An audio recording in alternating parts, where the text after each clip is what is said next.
Shuncha odam yig'ilgan. Bahrom aka, bu yerda o'zi nima bo'lyapti? Qo'yso'rdamiz. Xabaringiz bor. Muhtaram prezidentimiz tashabbuslari bilan 16 ta hududlarda agrostar kompaniyalar tashkil etilib, har bitta agrostarga 2026-yilda 1000 ta mahallani qamrab olgan holda ushbu mahallalarda yer maydonlaridan foydalanish samaradorligini oshirish bo'yicha ko'chatni urug'ini ekishdan tortib mahsulot yetishtirishgacha bo'lgan jarayonni nazorat qilib boruvchi, muvofiqlashtirib boruvchi agronomlarni mahallalarga biriktirish va tizim yaratish bo'yicha alohida topshiriq berilgandi.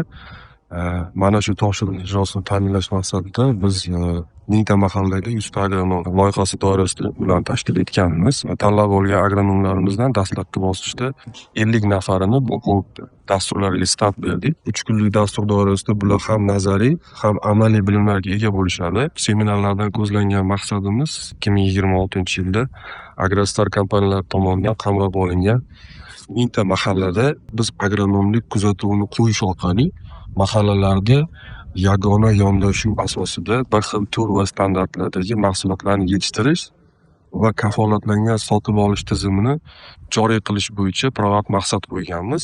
Tomorqa dehqon xo'jaligidan foydalanish o'zini drayveri hisoblangan xonadonlarimizda tomorqadan ko'rayotgan foydasini, hosildorligini bosqichma-bosqich oshirib borishni niyat qilganmiz. Yana bir muhim jihatdan aytib o'tishim kerak. Bu yerda bugun yig'ilgan agronomlarimiz 16 ta agrostarlarimiz faoliyati doirasida qamrab olingan 70 ta tumanlardan taklif etilgan 20 yillik, 25 yillik malakaga ega bo'lish bugungi zamonaviy dehqonchilikda yuqori bir natijalarni anglatmaydi.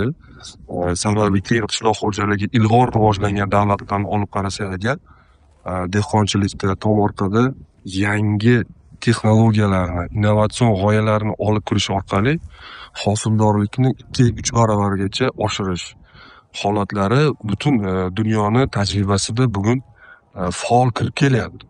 Shuning uchun ham mana bugun seminarda ishtirok etayotgan agronomlarimiz o'zlari ham buni ta'kidlab o'tishyaptiki, yig'ilgan malaka 10 yil, 20 yillik tajriba bilan bir qatorda biz bugun zamonaviy dehqonchilikni, zamonaviy agrotexnologiyani o'qishga ehtiyojimiz bor ekan.